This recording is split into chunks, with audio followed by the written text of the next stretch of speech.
School जाइनु एते शीघ्र फेरि आसिबि जे आज कार्तिक मास शेष सोमवार सेथिबाई हम स्कूल आज अधा छुट्टी हो गला हम गंत सर मते मेंचाय घरे बसिବାକୁ देछि ओ हेला एई कथा मां अपरा मंदिर जाइछि खाइ सार संध्या ले मते तो सब तक गंत पूजाइ देबी मां आसु मां कोन ए पर्यंत फेरिली मते भारी भोक होलानी अरे चंदन पूजा कोड़े गला आग नेलु नेलु ठाकुरंग प्रसाद टिके पाई नबु तापरे मु औरवा भात डालमा रांधिची समस्ते मिसिकी खाइबा पूजा नानी पर जजेबापा को गड़ घसुची जजेबापा आज बहुत कष्ट पाइलनी तू सीधा मंदिर चली गलु हेले पूजा नानी जजेबापा को सेबारे व्यस्त अछि जेजेबापांकर आज ना भीषण ज्वर होउची औषध देलेनी तथापि ज्वर कमुनी छाड़ म से कथा बुढ़ा मरुनी कि हमको शांति रे रहिबाक भी दो मनुष्य खाई पारुनी बसी पारुनी कि शांति रे सोई पारुनी मजा बुझिला एनी गोटे चाकर बाकर रख मु आउ से बुढ़ा सेवा करि पारि मालती तमे एमिति कोन कहउछ तांकु कोन बुढ़ा गवाटा तमर ठीक होची रख हे बुढ़ा को बुढ़ा कहबिनी तो आउ कोन गच्चा टोका कहबी मां तू जो हसपास करछु तार अर्थ को जानिछु से सब पुराण शास्त्र पढुची हेले ठाकुर पूजार प्रकृत महत्व से कोन बुझुची मंदिर तू एते जण साई करछु बिकारी माना को तू एते जण करछु घर को आसिले सब ओटा तू बरा भागवत रे पढुछु मानव सेवा माधव सेवा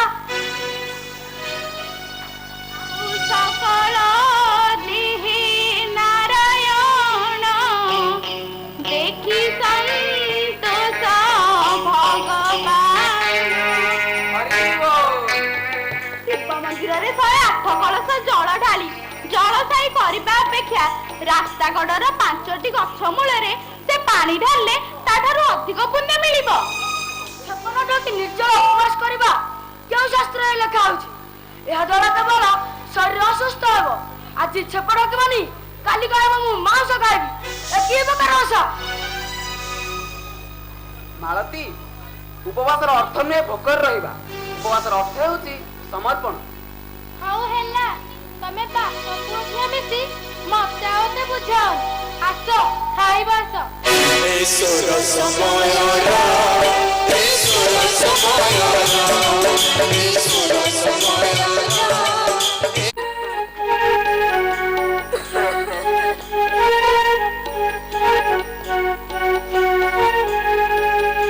गोविंदा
ଖେ ଖେ ହଉଛ ମ?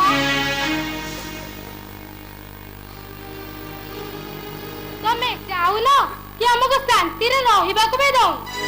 ମଣିଷ ଖାଇ ପାରୁନି, ବସି ପାରୁନି, କି ଶାନ୍ତିରେ ଶୋଇ ପାରୁନି ମ? ତ ଠାକୁର ପୂଜା କଥା ଛାଡ।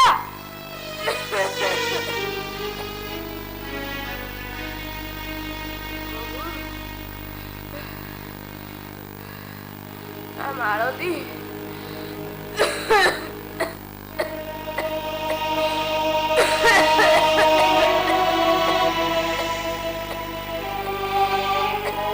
ମତେ ପାଣି ବୁଦାଏ ଦେ ମା, ମତେ ପାଣି ବୁଦାଏ ଦେ। ହଁ, ପାଣି ଗିଲାସେ ଦେବିନି ତ କଣ? ଖାଲି ପାଣି ପିଇବ ଆଉ ସେଜରେ ଏକ କରିବ। ଦେ ମା, ପାଣି ବୁଦାଏ ଦେ। ମୁଁ ଆଉ ଏ ଯନ୍ତ୍ରଣା ସହି ପାରୁନି। ଆଉ ନିଷ୍ଠୁର ହଅନି। ଏମିତି ବୁଢୀ ହବୁ ମା। କଣ କହିଲୁ ଅଳପେଇସା ବୁଢା?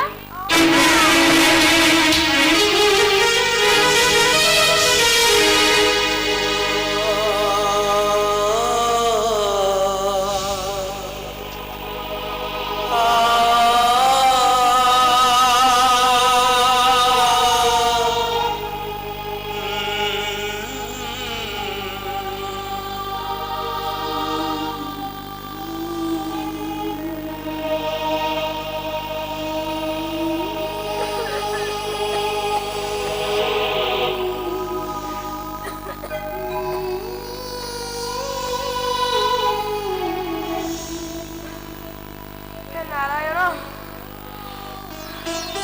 ମତେ ତମ ପାଖକୁ ନେଇଯାଅ ପ୍ରଭୁ। ମୁଁ ଆଉ ଏ ଯନ୍ତ୍ରଣା ସହି ପାରୁନି।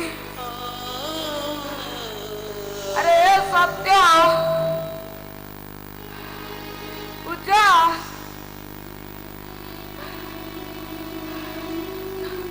ଚନ୍ଦନ, ଆରେ କୁଆଡେ ଗଲ? ମତେ ପାଣି ମୁଦାଏ ଦିଅ। ଆରେ କିଏ ଅଛ? ମତେ ପାଣି ମୁଦାଏ ଦିଅ।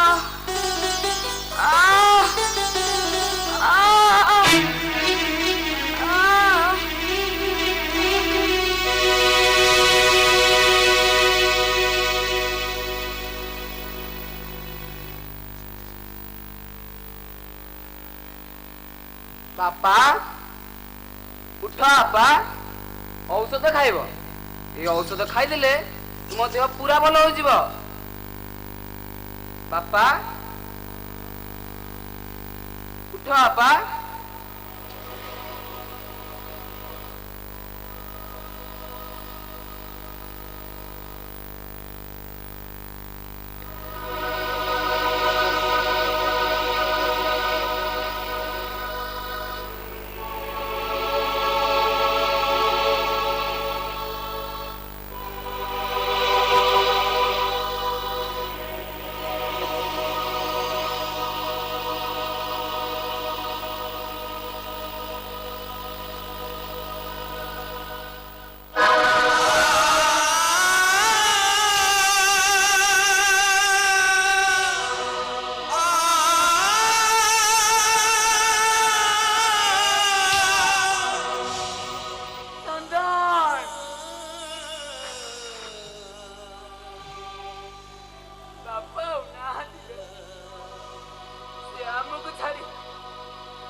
ଏଠି ବସି କଣ କରୁଛ?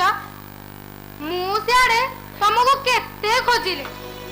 ପୁରୋହିତ ନନା ଆସିଥିଲେ କ୍ରିୟାକର୍ମ ଶୁଦ୍ଧିକ୍ରିୟା ପାଇଁ କେତେ ବଡ ତାଲିକା ଦେଇ ଯାଇଛନ୍ତି। ତମେ କହିଲ ମଲା ଗଲା ସଂସାର, ଯିଏ ଗଲା ସିଏ ତରିଗଲା। ତମେ କାହା ପାଇଁ ଏତେ ମନ ଦୁଃଖ କରୁଛ ଯେ?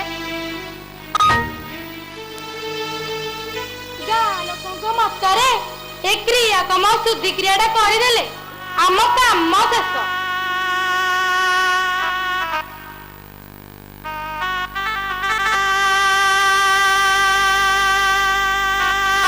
मारिदेल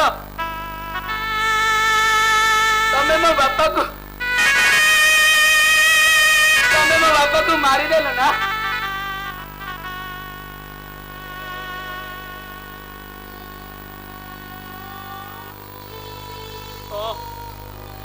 तुम कथा अनुसार मु सब बंधु बांधव गुड़ा की शुद्धिक्रिया निश्चित करी।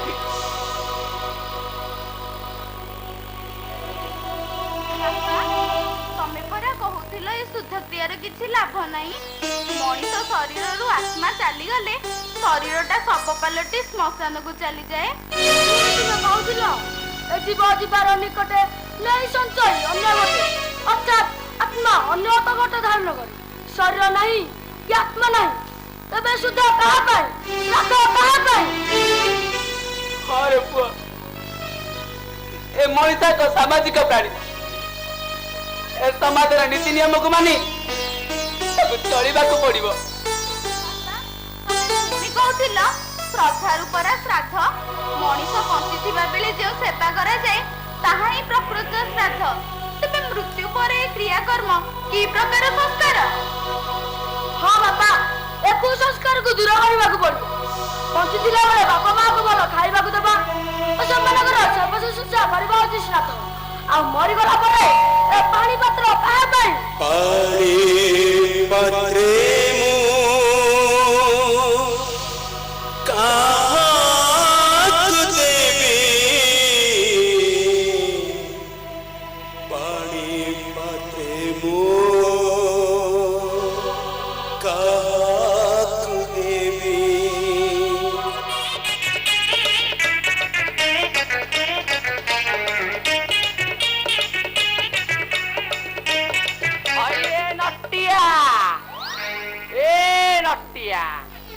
ଶଳା ମତେ କହିକି କୁଆଡେ ଗଲୁ ରେ?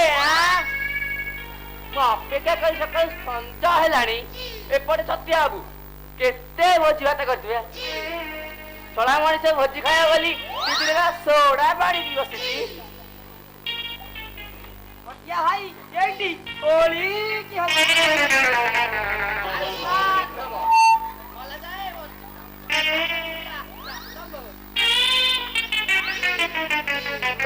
କିରଣ ଶଳା ତୋ ଠିକ ଅଛି। ମୁଁ ଅଣ୍ଟିରି ପୁଅ ଆସି ଅଧା ବାଟରେ ହଇରେ ତୋର ଭୋଜି ଖାଇବା କେଡେ ନିଶାରେ? ନାଇଁ କେଡେ ନିଶାରେ? ଯାଉନୁ ଯା ଖାଇବୁ, ଯା ଭୋଜି ହେଇଛି ତ। ହଇରେ ଶଳା ତୁ ଏମିତି କଣ କହୁଛୁ କିରେ? ତୁ କଣ ଯିବୁନି ନା କଣ? ହଇରେ ମୁଁ ତ 2 ଦିନ ହେଲା ଖାଇନି, ହେଲେ ତୁ ଶଳାଟା ପରା 3 ଦିନ ହେଲା ଖାଇ ନଥିବୁ। ହଇରେ ତାଙ୍କର କଣ ଭୋଜି ହେଇନି କିରେ? ମୂର୍ତ୍ତ ଭୋଜି କୁଆଡେ ମହାନ କଳଙ୍କ, ବୁଝିଲୁ ପୁଅ? ଏଇ ସତ୍ୟ ମାଷ୍ଟର ଯେଇତି ତା ପୁଅ ଝିଅ ମଧ୍ୟ ସେଇଠି। ସେ କହୁଛନ୍ତି ଯାର ଖାଇବାକୁ ନାହିଁ ତାକୁ ଖାଇବାକୁ ଦେବେ, ଯାର ପିନ୍ଧିବାକୁ ନାହିଁ ତାକୁ ପିନ୍ଧିବାକୁ ମଧ୍ୟ ଦେବେ। ଏ ବ୍ରାହ୍ମଣ ଭୋଜି ପୁରା ବନ୍ଦ। ଏଠି କାଙ୍ଗାଳ ଭୋଜି ଆମର ଭାଇ, କାଙ୍ଗାଳ ଭୋଜି। 108 ଗଛ ଲାଗିବ। ବୁଢାର ପ୍ରେତାତ୍ମ ମୁକ୍ତି ପାଇବ ରେ ପୁଅ, ମୁକ୍ତି ପାଇବ। ହଇରେ ବିନା ବ୍ରାହ୍ମଣ ଭୋଜିରେ କୋଉ ପ୍ରେତର ଆତ୍ମା ମୁକ୍ତି ପାଇଲାଣି ମତେ କହିଲୁ? ପ୍ରେତ ଦେଖିଲା ଭଳିଆ କହୁଛୁ, ଆଉ ସେ ଯୁଗ ନାଇଁ ରେ ପୁଅ। ମିଛ ସତ କହି ଠକିଆ ବେଳ ଏଠି ଶେଷ ହେଇଗଲାଣି। ଏବେ ଲୋକ ବୁଦ୍ଧି ଖଟେଇ ଲଗେଇ କାମ କରୁଛନ୍ତି କାମ। ଆଉ ପୁଅ ସେ ଛାଡେ, ମୁଁ ବଡ ଚିନ୍ତାରେ ପଡି ଯାଇଛି। ମତେ ଟିକେ ବୁଝେଇଦେଲୁ, କହୁନୁ କହ। ଭାଇ ମୋ ପୁଅର ଦିଟା ଝିଅ, ଏବେ ଆଉ ଟିକେ ନୂଆ କୁଣିଆ ଆସିବା ହଉଛି।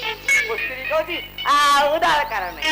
ମୋ ପୁଅ ସିଆଡେ दिल्ली रे तोरा मु तो एठी मरछि आउ कहले मु कोन करि पारिबी मौसा नमस्कार आयुष्मती हो ସତ୍ୟ ସାଙ୍ଗ ଝିଅ ପୂଜା ଆଡୁଆଡରେ ରହି ତମ ଉଭୟଙ୍କ କଥା ଶୁଣି ସାରିଛି। ବୁଝିଲୁ ମା ଆମେ ବୁଢା ବୁଢୀ ବଡ ଚିନ୍ତାରେ ପଡି ଯାଇଛୁ ପୁଅଟା ବି କିଛି ବୁଝୁନି ସିଏ ବି ସେଇ କଥା କହୁଛି ସେ କହୁଛି ଆମର ଆଉ ଛୁଆ ଦରକାର ନାହିଁ ମଉସା ପୁଅ ହଉ ବା ଝିଅ ହଉ ଉଭୟ ସମାନ ପୁଅ ଝିଅ ମଧ୍ୟରେ କୌଣସି ଭେଦଭାବ ନାହିଁ। ଦେଇ କହିଲ ମଉସା ଝିଅମାନେ କଣ ପ୍ରଧାନମନ୍ତ୍ରୀ ରାଷ୍ଟ୍ରପତି ହଉନାହାନ୍ତି ଝିଅମାନେ କଣ ବୈଜ୍ଞାନିକ ହଉନାହାନ୍ତି କଳ୍ପନା ଚାୱଲା ସେ କଣ ବୈଜ୍ଞାନିକ ହେଇନଥିଲେ ଇନ୍ଦିରା ଗାନ୍ଧୀ ଆଉ ପ୍ରତିଭା ପାଟିଲ ପ୍ରଧାନମନ୍ତ୍ରୀ ଆଉ ରାଷ୍ଟ୍ରପତି ଆମ ଦେଶର କଣ ଟିଙ୍କ ରଖିନାହାନ୍ତି ମଦର ତେରେସା କଣ ଆମ ଜାତିର ନାଁ ରଖିନାହାନ୍ତି ମଉସା ଝିଅଟା କଣ ନ କରିପାରିବ କହିଲ? ହେଲେ ମା ସେମାନେ ଆଉ ଆମେ ଏଇ ଗରିବ ଲୋକଙ୍କ ତାଙ୍କ ସାଙ୍ଗେ ସମାନ ନାଇଁ ମଉସା ତମ ନାତୁଣୀ ଯେ ଆଗାମୀ କାଲିର ଭବିଷ୍ୟତ ହେଇ ଏଇ ଦେଶର ନାଁ ନ ରଖିବ ସେ କଥା କିଏ କହିବ? ଜାଣିଛ ମଉସା 2011 ମସିହା ଜନଗଣନା ଅନୁଯାୟୀ ସାରା ଓଡ଼ିଶାରେ ସବୁଠୁ କମ୍ ଝିଅ ଥିବା ଜିଲ୍ଲା ହଉଛି ଆମର ଏଇ ନୟାଗଡ଼ ପ୍ରତି 1000 ପୁଅରେ 851 ଝିଅ। କଣ କହିଲୁ ମା ଆମ ନୟାଗଡ଼ରେ ଝିଅ ସଂଖ୍ୟା ଏତେ କମ ପୁଣି ଓଡ଼ିଶାରେ ସବୁଠାରୁ କମ ଶଳା କଣ କଲା ସେ ଆମ ନୟାଗଡ଼ ନାଁ ପକେଇଦେଲା ହଉ ହତ୍ୟା ତୁ ଚିନ୍ତା କରନା ତୋର ଯଦି ନାତୁଣଟି ହବ ତାକୁ ମତେ ଦେଇଦେବୁ ତାକୁ ମୁଁ ରାଣୀ ଲକ୍ଷ୍ମୀବାଇ ସଦେବି କଣ କହୁଛୁ ମା ମୁଁ କଣ କରିପାରିବିନି ନିଶ୍ଚୟ ପାରିବ ମଉସା ମୁଁ ତମକୁ ସମସ୍ତ ସାହାଯ୍ୟ କରିବି। ଆସନ୍ତୁ ଆମେ ସମସ୍ତେ ମିଳିମିଶି ଏଇ ବିଷମଧାରାକୁ ଏଠି ହିଁ ଭାଙ୍ଗିବା ଏବଂ ଆଜି ହିଁ କିଛି ପଦକ୍ଷେପ ନେବା ଆଉ କହିବା ଝିଅ ସେ ଝିଅ ଅତୁଳନୀୟ ସ୍ନେହ ମମତାର ପରଶ ମଣିଲୋ ବନ୍ଧନର ସୁତା କିଅ ଆଜି ଯିଏ ଝିଅ ସିଏ କାଲିର ଜନନୀ କାହାର ସେ ଯାୟ ପୁଣି କାହାର ବଦନୀ ଆଜି ଯିଏ ଝିଅ ସିଏ କାଲିର ଜନନୀ କାହାର ସେ ଯାୟ ପୁଣି କାହାର ବଦନୀ ସୁଖ ବାଣ୍ଟୁ ଥାଇ ଦୁଃଖ ସାହି ସାହି ସୁଖ ବାଣ୍ଟୁ ଥାଇ ଦୁଃଖ ସାହି ସାହି ଛରାଇ ସେ ନେହ ମମତା ଛୁଆ ଝିଅ ସେ ଝିଅ ଅତୁଳନୀୟ ଝିଅ ସେ ଝିଅ ଅତୁଳନୀୟ ଆମେ ବୁଢା ବୁଢୀ ହେଲେ ଏଣିକି ଆମକୁ ବଦଳିବାକୁ ପଡିବ ପୁଅ ବାହାବାର ଅଳପ ଦିନ କୋଉଟା ନୂଆ ତାକୁ ତମେ ଝିଅ ଭଳି ପାରିଲେ ସେ ତମକୁ ନିଶ୍ଚିତ ମାର ସମ୍ମାନ ଦେବ ସେ କଣ ଆମ ପୂଜା ନୁହେଁ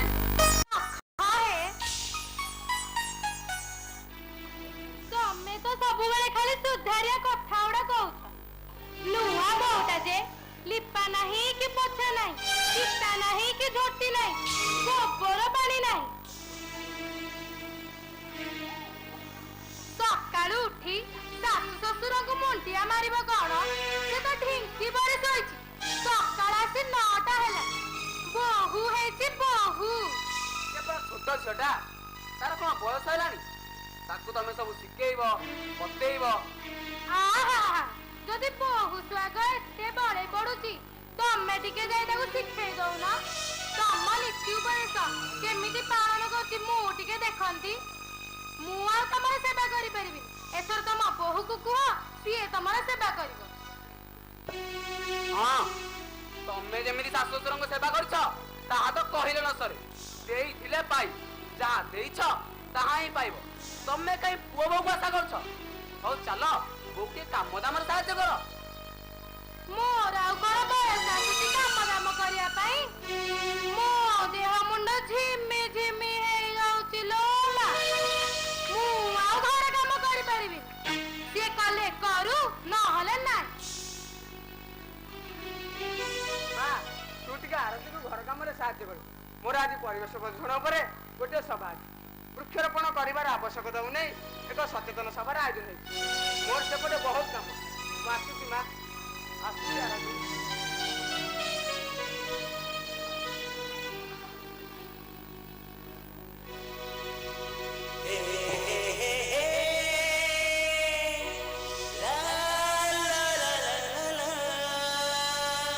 ଅଇଲୋ ବୋହୂ, ସକାଳୁ ଉଠି ଶାଶୁ ଶ୍ୱଶୁରଙ୍କୁ ତ ମୁଣ୍ଡିଆ ମାରୁନି ହଉ ଯା ଏବେ ଘର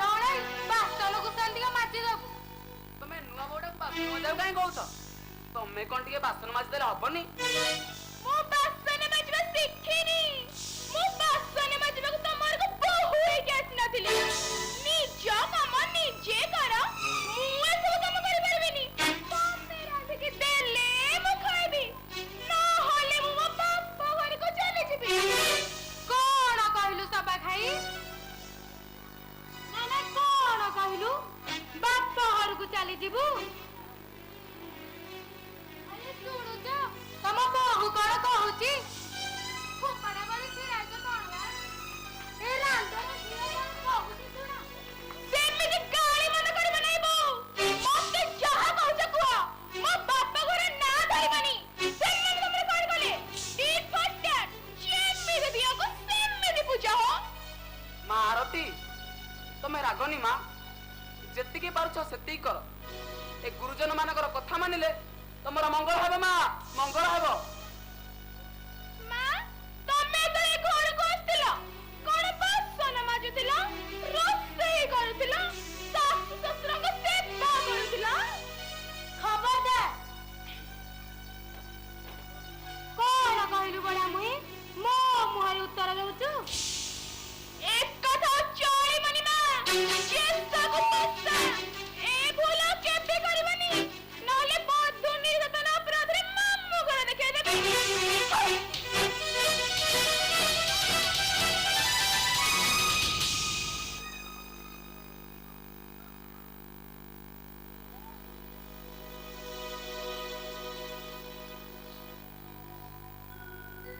देखिला मारती रुआ धान थुआ तुमको मु जेते बुझाइली तमे कोन मो कथा दिनक पे मानिल अरे भाबिलो ए बुढ़ा बुढ़ी बयस रे जेल ले पसी लोक हटावटा कोन ठीक हेबा मारती छाड़ ए सब तुम कर्मर फल